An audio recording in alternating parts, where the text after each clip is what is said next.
Hello everyone, welcome to my YouTube channel. আজকে আমরা আলোচনা করব ক্লাস 8 এর লেসন 10 রোল্ড ড্যাল এর লেখা টেলস অফ চাইল্ডহুডের পার্ট 2। তোমরা যারা এর আগের ভিডিওটি দেখোনি তারা আমার চ্যানেলের প্লেলিস্টে গিয়ে ক্লাস 8 সার্চ করলেই ক্লাস 8-এর সমস্ত ভিডিও পেয়ে যাবে।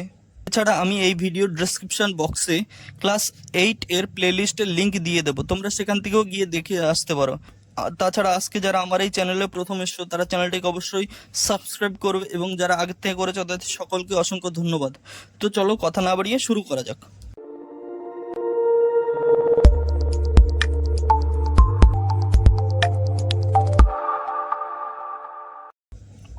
লেটস কন্টিনিউ, চলো চালিয়ে যাই। ইন 1920 1920 খ্রিস্টাব্দে, when I was still only 3, যখন আমার বয়স মাত্র 3, মাই মাদার্স এল্ডেস্ট চাইল্ড, আমার মায়ের সবচেয়ে বড় সন্তান, মাই ওন সিস্টার অ্যাস্ট্রি, আমার নিজের বোন অ্যাস্ট্রি, ডাইড অ্যাপেন্ডিসাইটিসে মারা যায়।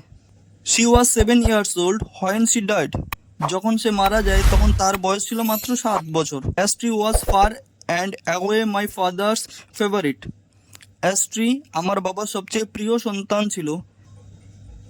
He adored her beyond measure, and her sudden death left him literally speechless for days afterwards.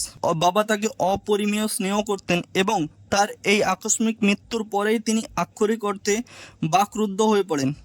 He was so overwhelmed with grief that when he himself went down with pneumonia a month or so afterwards, he did not much care whether he lived or died.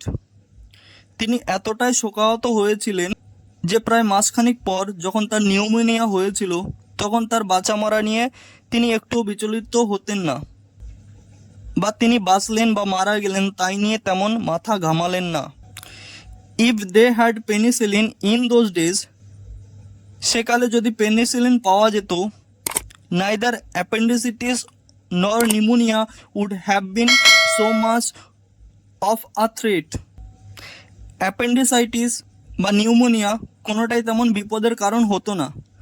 But with no penicillin or any other magical antibiotics cures, pneumonia in particular was a very dangerous disease indeed.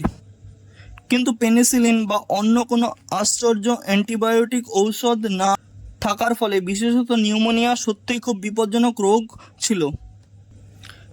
The patient had to fight to survive, জীবিত থাকার জন্য রোগীকে সংগ্রাম করতে হতো বা লড়াই করতে হতো। My father refuse to fight, আমার বাবা লড়াই করতে অস্বীকার করেছিলেন। হি ওয়াজ থিঙ্কিং, তিনি ভাবছিলেন, আই এম কোয়াইট শিওর, আমি নিশ্চিত যে, অফ হিজ বিলাভড ডটার, তার অত্যন্ত আদরের মেয়ের কথা, and he was wanting to join her in heaven, এবং তিনি তার সঙ্গে স্বর্গে যোগ দিতে চেয়েছিলেন। সো হি ডাইড, তাই তিনি মারা গেলেন। হি ওয়াজ 57 ইয়ার্স ওল্ড, তার বয়স ছিল মাত্র 57।